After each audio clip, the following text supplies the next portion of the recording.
People have opinions about you. They notice that you stay home more than others. They notice that you turn down plans. They notice that you do not rush to fill your calendar. And without asking, they decide what that means. They assume you are wasting time. They assume you are disconnected. They assume you are letting life pass you by. What they do not see is the cost you pay when you do the opposite. Because for you, being out is not neutral. A full day does not just end when the clock says it does. It lingers. Conversations stay in your head longer than they should. Noise follows you even after you leave the room. Expectations stack faster than you can set them down.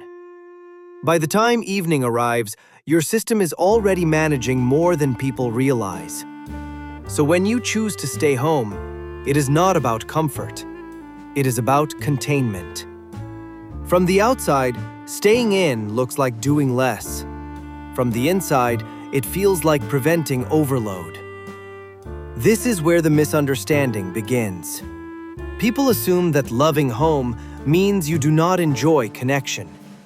But what is actually happening is that connection costs you more than it costs them. Not emotionally, energetically. Think about how often you hear this line. You should get out more. As if being out is automatically better. As if visibility equals fulfillment. As if movement always means growth. But for you, constant engagement fragments your attention. It pulls you in too many directions at once. It leaves you present everywhere except with yourself. Staying home reverses that. Not by isolating you, but by giving you a single place to land. At home, you are not required to adjust your pace. You are not expected to perform enthusiasm. You are not managing impressions in real time. You are allowed to exist without editing yourself. This is the part people rarely consider. Your preference is not about hiding from life. It is about choosing conditions where you can actually feel it. If this sounds familiar, you are not imagining it, and you are not alone in it. Because this pattern did not come from nowhere, and it did not develop without reason. Understanding that reason changes everything. And that is where the real explanation begins. Here is where most explanations go wrong. People assume your preference for staying home is a personality trait, something fixed, something you were born with. But that assumption skips an important detail. This preference did not appear all at once. It built itself quietly, over time. Think back to how it usually happened. It was not one dramatic moment. It was repetition. Days where you gave more attention than you received. Conversations where you listened longer than you spoke. Environments where you had to stay alert, responsive, available, even when you were already running low. You learned how to function in those spaces. You showed up. You adapted. But every adaptation asked for something in return. At first, the cost was small. You felt it later in the evening. A heaviness in your head. A lack of patience you could not explain. A desire to be unreachable for a while. Over time, the cost increased. You noticed that after certain days, being around people felt harder than usual. Not because anything bad happened, but because nothing stopped happening. Noise, input, decisions, social cues that never fully turned off. So your system adjusted. Not consciously, not strategically. It simply learned where things felt manageable again. Home became that place, not because it was exciting, but because it was predictable. There, nothing demanded an immediate response. Nothing required you to track tone or timing. Nothing asked you to stay switched on. This is where things quietly shift. People often describe this choice as withdrawal, but withdrawal implies fear. What you are doing is different. You are limiting exposure.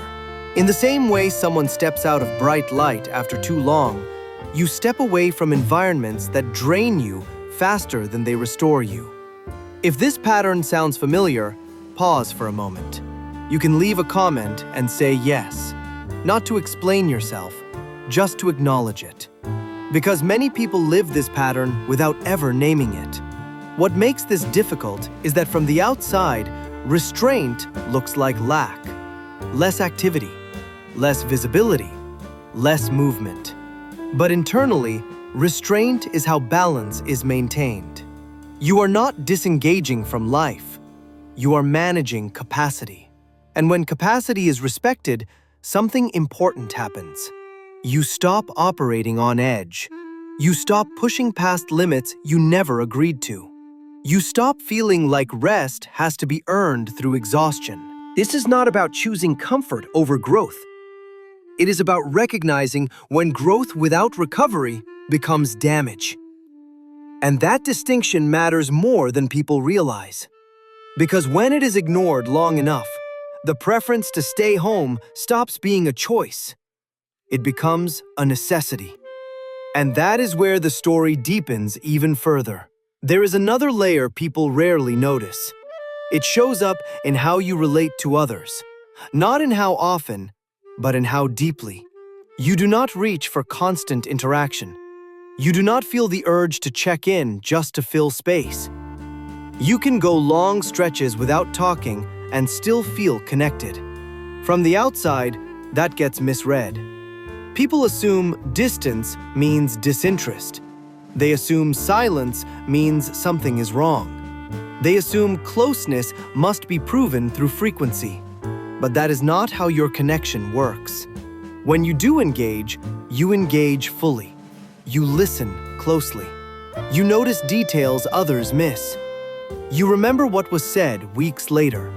That kind of presence takes energy, so you are selective with it. This is why crowded conversations wear you down faster than one quiet exchange. This is why small talk feels draining instead of light. This is why being around too many people at once leaves you mentally scattered.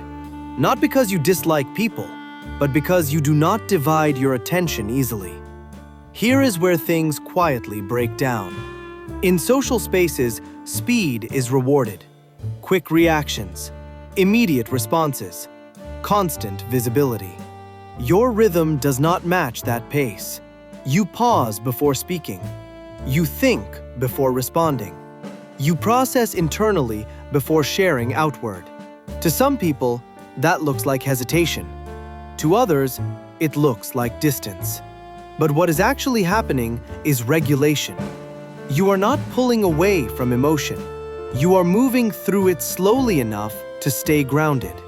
This difference becomes obvious when tension enters the room, when conversations get loud, when opinions stack on top of each other, when everyone expects immediate engagement. You feel it in your body first. Your focus narrows. Your tolerance thins. Your instinct is not to argue or amplify. It is to step back, not to avoid, but to regain clarity.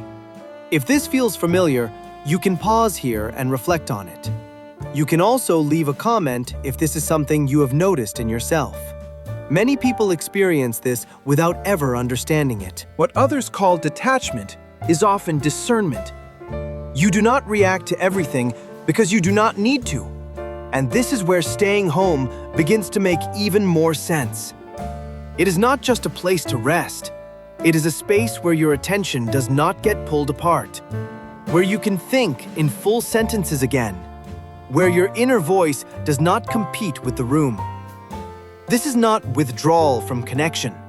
It is preservation of depth. And that depth shapes more than your relationships. It shapes where you feel like you belong.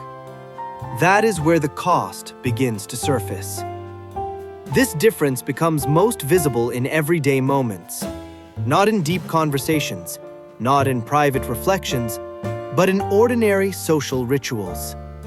Monday mornings at work, family dinners, group chats that never stop, casual hangouts where everyone compares how busy they have been.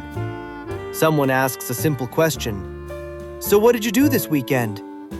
Others answer quickly. Trips, plans, people, noise. When it is your turn, your answer is shorter.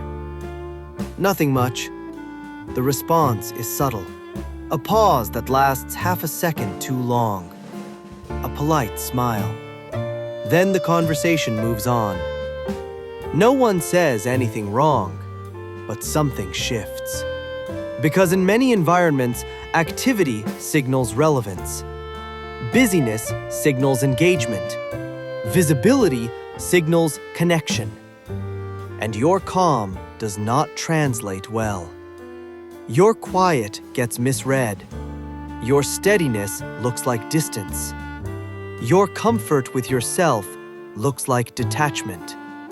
Not because anyone intends harm, but because the culture speaks a different language. A language where presence must be displayed, where enthusiasm must be obvious, where connection is measured outwardly. You do not operate that way. You do not announce your inner world. You do not perform belonging. You do not need constant reinforcement to feel grounded. This creates friction.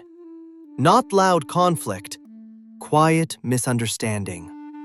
You might feel slightly out of step, like everyone else received instructions you never needed. But here is the part that changes everything.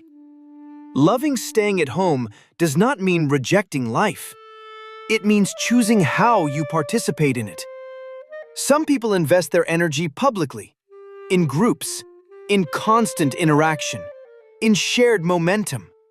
Others invest privately, in depth, in reflection, in fewer, more intentional bonds. The underlying need is the same: meaning, belonging, stability. Only the expression differs. You are not less engaged. You are selectively engaged. You are not disconnected. You are internally anchored. And once you recognize that, something loosens. You stop questioning your preference. You stop apologizing for your rhythm. You stop confusing quiet with lack. Because staying home was never the problem. It was a signal of where your system settles, where your attention sharpens, where you feel most like yourself. If this video put words to something you have lived quietly, you are not alone. Many people move through life this way without ever hearing it named. If you want to continue exploring these inner patterns, you can subscribe to the channel. And before you go, leave a comment. When you choose to stay home, what do you feel returning first? Your focus, your calm, or your sense of self? I will be reading.